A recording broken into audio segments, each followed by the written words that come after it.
Hello' মই doctor S কে দাসে কৈছোঁ। আমাৰ মাজত আজি পাইছোঁ আমাৰ গুৱাহাটী এপল' হস্পিটেলৰ chief gynaecologist doctor Arun Madhav Barua sir.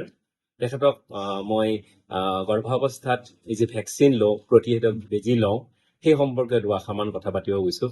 দাদা, আমি সাধাৰণতে এই গৰ্ভাৱস্থাত যে ভেকচিন দিওঁ, কেনেকুৱা ধৰণৰ ভেকচিন সাধাৰণতে দিওঁ? এইটো এটা বহুত দৰকাৰী প্ৰশ্ন সুধিছে আপুনি। মোৰ কথাত সাধাৰণ মানুহে এটা কথাই জানে যে গৰ্ভস্থ অৱস্থাত দুটা বেজী ল'ব লাগে। আশা বাইদেৱে সেই দুটা বেজী নি পেলাই সকলোকে দিয়েগে, আৰু সেইকেইটা বেজীৰ বাহিৰে কোনো ধৰণৰ বেলেগ ভেকচিনেশ্যনৰ কথা সাধাৰণ মানুহে জ্ঞাত নহয়। কিন্তু মই সকলোকে এটা কথাই ক'ব বিচাৰো যে আজিৰ দিনত য'ত চিকিৎসা সেৱা যথেষ্ট উন্নত হৈছে, তেনেকুৱা ক্ষেত্ৰত আমি টিটেনাছৰ দুটা ড'জ ল'ব লাগে, এইটো একেবাৰে সত্য। কিন্তু ছেকেণ্ড ড'জটো আমি টিটেনাছ, ডিপথেৰিয়া আৰু এচেলুলাৰ পাৰ্টুচিছ টি-ডেপ নামৰ এটা ভেকচিন চৰকাৰে 2018 চনৰ পৰাই আমাক সকলো গৰ্ভৱতী তিৰোতাকে দিবলৈ অনুৰোধ কৰিছে। কিন্তু আমি এতিয়াও সেইটো আমাৰ কলমলৈ আনিব পৰা নাই। আমি ব্যক্তিগতভাৱে যেতিয়া মহিলাগৰাকীক নিজৰ ক্লিনিকত চাওঁ, তেতিয়া আমি তেওঁলোকৰ লগত আলোচনা কৰি 26 সপ্তাহত এই টি-ডেপ যিটো বুষ্ট্ৰিক্স নামেৰে বজাৰত এভেইলেবল আছে, তেওঁলোকক এটা ড'জ দিয়া হয়।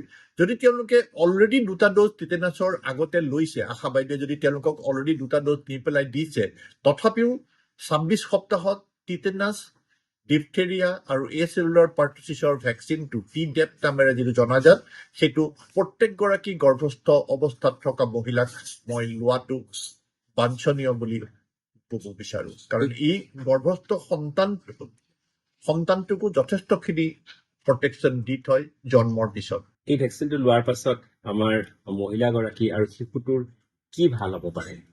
বিশেষকৈ যিটো পাৰ্টুচিছ বেমাৰটো আগতে আমি সন্তান জন্ম হোৱাৰ পিছত যেতিয়া পলিঅ'ৰ লগতে ডিপিটি নামৰ ভেকচিনটো দিছিলো, সেই দি থকা অৱস্থাত পাৰ্টুচিছ বেমাৰটো সমাজৰ পৰা আমি আঁতৰি গ'ল বুলি ভাবিছো।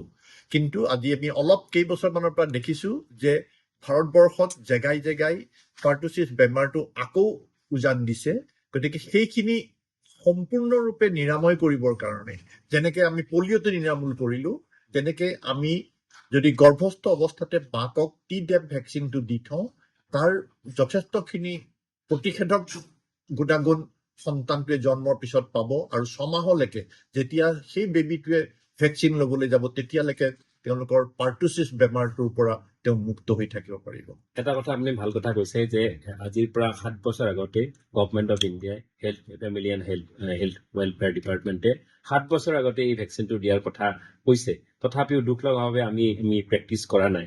ইয়াৰ কাৰণে আপুনি কাক দায়ী বুলি ভাবে? একচুৱেলি এইটোত কাকো দুখ দি পেলাই লাভ নাই, কাৰণ যিহেতু এইটো এটা অৰ্থ জড়িত হৈ আছে। কাৰণ যিহেতু চৰকাৰে ইমানখিনি হয়তো পইচা সকলো গৰ্ভৱতী অৱস্থাত থকা মহিলাক দিব পৰা নাই।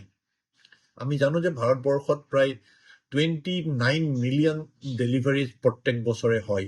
গতিকে সকলোকে যদি আমি এই ভেকচিনটো দিবলৈ যাওঁ, হয়তো চৰকাৰে সিমানখিনি অৰ্থ এই ভেকচিনটোৰ কাৰণে উলিয়াব পৰা নাই। কিন্তু যিসকলে পাৰে, কাৰণ স্বাস্থ্যটো হ'ল ব্যক্তিগত বস্তু, যিসকল মহিলাই পাৰে তেওঁলোকে যদি নিজৰ অৰ্থৰ পৰা সেইখিনি বস্তু ল'ব পাৰে নিজৰ কাৰণে আৰু সন্তানৰ কাৰণে, আমি অন্ততঃ তেওঁলোকক সেই জ্ঞানটো শ্বেয়াৰ কৰাটো দৰকাৰ বুলি মই ভাবো। গতিকে মই কাকো দোষাৰোপ নকৰো, কিন্তু আমি তেওঁলোকক জ্ঞান দিয়াটো সেইটো আমাৰ কৰ্তব্য, আৰু সেইটোতে আমি থাকি তেওঁলোকক সুধিব পাৰো যে আপুনি যদি পাৰে লৈ ল'ব। আৰু এটা কথা আমি শুনিছো যে ইনফ্লুৱেঞ্জা ভেকচিন, হেপাটাইটিছ ডি, এই দুটা ভেকচিনো প্ৰেগনেঞ্চিৰ সময়ত দিব পৰা যায় নেকি? হেপাটাইটিছ বি ভেকচিনেশ্যনটো প্ৰেগনেঞ্চিৰ সময়ত দিব নোলোৱাটোৱেই বেটাৰ। কিন্তু ইনফ্লুৱেঞ্জা ভেকচিন সদায় আমি প্ৰেগনেঞ্চিত ল'বলৈ কওঁ, কাৰণ ইনফ্লুৱেঞ্জা আমাৰ সমাজত যথেষ্ট কমন।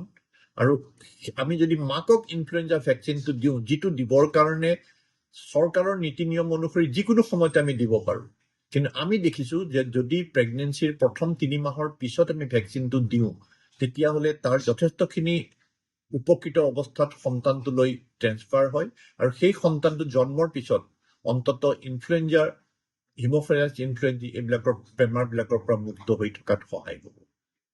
মই শেষত এটা কুৱেশ্যন সুধিব খুজিছো। কোনোবাই যদি আমি জানো যে চাৰ্ভাইকেল কেঞ্চাৰৰ সম্পৰ্কত আমাৰ ৰাইজ খুব সজাগ হৈছে আৰু কোনোবাই যদি HPV ভাইৰাছ HPV ভাইৰাছৰ এগেইনষ্টত যদি কোনোবাই ভেকচিন লৈ থাকে আৰু নজনাকৈ যদি তেখেত প্ৰেগনেণ্ট হৈ যায় তেতিয়া কি কৰিব লাগিব? প্ৰথম কথাটো হ'ল যিকোনো ভেকচিন প্ৰেগনেঞ্চিৰ অৱস্থাত নলয় বুলি যদি মানুহগৰাকীয়ে জানে তেতিয়া আমি তেওঁক এইটো আশ্বাস দিব লাগিব যে আপুনি এটা ড'জ লোৱাৰ পিছত সেই ভেকচিনটোৱে আপোনাৰ গৰ্ভস্থ সন্তানটোক একো অপকাৰ নকৰে, কিন্তু আপুনি ইয়াৰ দ্বিতীয়টো ড'জ আমি এতিয়াই নিদিওঁ, আপোনাৰ সন্তান জন্ম হোৱাৰ পিছতহে আমি আপোনাক দ্বিতীয় আৰু তৃতীয় ড'জটো দিব পাৰিম। সেইখিনি আশ্বাস আমি দিব লাগিব। প্ৰেগনেঞ্চি নিয়মীয়াভাৱেই চলি থাকিব, কাৰণ HPV ভেকচিনটোত যিখিনি মূল দৰৱ পাতি আছে সেইখিনি সন্তানটোক একো অপকাৰ নকৰে। গতিকে তেনে ক্ষেত্ৰত মহিলাগৰাকীয়ে ছেকেণ্ড বা থাৰ্ড ড'জৰ সময়টো পিছুৱাই পেলাই তেওঁ প্ৰেগনেঞ্চিটো কণ্টিনিউ কৰাটোকে আমি তেওঁলোকক কামনা কৰোঁ। ধন্যবাদ দাদা, আপোনাৰ ইমান মূল্যৱান কথাখিনিয়ে আমাৰ মহিলাসকলক যথেষ্ট উপকৃত হ'ব বুলি ভাবিছোঁ। Thank you. ধন্যবাদ।